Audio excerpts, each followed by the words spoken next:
ನಾಚಿಕೆ ಆಗ್ಬೇಕು. ಇನ್ನೂ ಒಂದು ಅಭಿವೃದ್ಧಿ ಲೆಕ್ಕದಲ್ಲಿ ಇನ್ನು ಬಹಳ ಒಂದು ಕೊರತೆ ಇದೆ ಅಂತ ನಮ್ಮ ಭಾವನೆ. ಇದೇ ರೀತಿ ಅನೇಕ ಕೆಲಸಗಳು ಮೈಸೂರಲ್ಲಿ ಬರೀ ಘೋಷಣೆ ಆಗಿದೆ, ಯಾವುದೇ ರೀತಿಯ ಕೆಲಸಗಳು ಆಗಿಲ್ಲ. ಉದ್ಧಾರ ಆಗಿದೆ ಅಂತ ಹೇಳುವಂಥದ್ದು ಅವರ ಮೂಲಕ ಏನೂ ಆಗಿಲ್ಲ.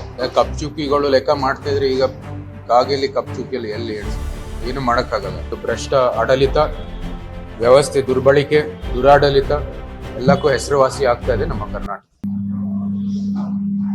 ಮುಖ್ಯಮಂತ್ರಿಗಳು ಇನ್ನು ದಿವಂಗತ ದೇವರಾಜ ಅರಸು ಅವರ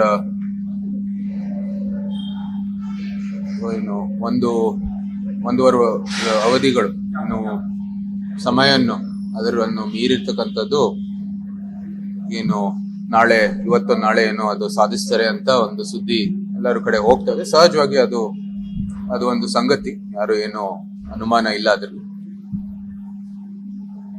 ಆದ್ರೆ ಅವರ ಒಂದು ಸಮಯದಲ್ಲಿ ನಾವೆಲ್ಲರೂ ಮೈಸೂರಿನವರಾಗಿ ಇನ್ನೂ ಒಂದು ಅಭಿವೃದ್ಧಿ ಲೆಕ್ಕದಲ್ಲಿ ಇನ್ನು ಬಹಳ ಒಂದು ಕೊರತೆ ಇದೆ ಅಂತ ನಮ್ಮ ಭಾವನೆ.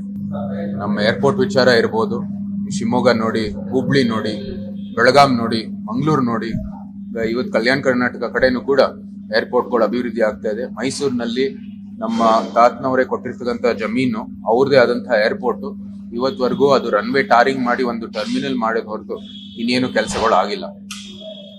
ಇದೇ ರೀತಿ ಅನೇಕ ಕೆಲಸಗಳು ಮೈಸೂರಲ್ಲಿ ಬರೀ ಘೋಷಣೆ ಆಗಿದೆ, ಯಾವುದೇ ರೀತಿಯ ಕೆಲಸಗಳು ಆಗಿಲ್ಲ.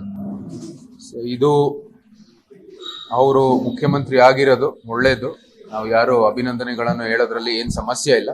ಆದ್ರೆ ಅಷ್ಟೊಂದು ಸಮಯ ಇದ್ದು ನಮ್ಮ ಮೈಸೂರಲ್ಲಿ ಹಿಂದೆ ಇದ್ದಿರ್ತಕ್ಕಂಥ ವ್ಯವಸ್ಥೆಗಿಂತ ಇವತ್ತು ಏನೋ ಉದ್ಧಾರ ಆಗಿದೆ ಅಂತ ಹೇಳುವಂಥದ್ದು ಅವರ ಮೂಲಕ ಏನೋ ಆಗಿದೆ.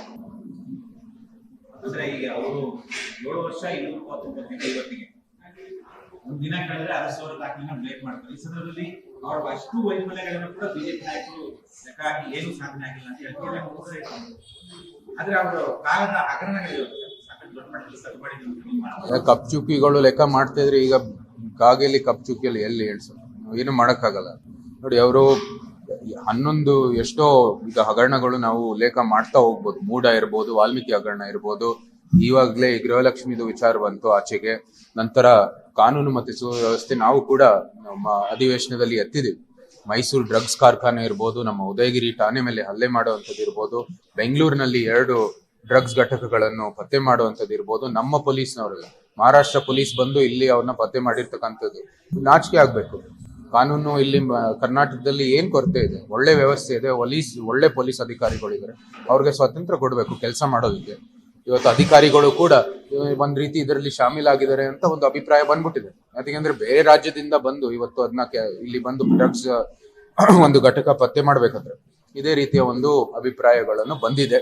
ಕರ್ನಾಟಕ ಏನು ಒಂದು ಪ್ರಗತಿಪರ ರಾಜ್ಯ ಆಗಿ ಗುರುತಿಸಲಾಗುತ್ತೆ, ಇವತ್ತು ಆ ಹೆಸರು ಇನ್ನೂ ನಮ್ಮ ಜೊತೆಗಿಲ್ಲ. ಇವತ್ತು ಎಲ್ಲ ಬರೀ ಒಂದು ಭ್ರಷ್ಟ ಆಡಳಿತ, ವ್ಯವಸ್ಥೆ ದುರ್ಬಳಕೆ, ದುರಾಡಳಿತ ಎಲ್ಲಕ್ಕೂ ಹೆಸರುವಾಸಿ ಆಗ್ತಾ ಇದೆ ನಮ್ಮ ಕರ್ನಾಟಕ.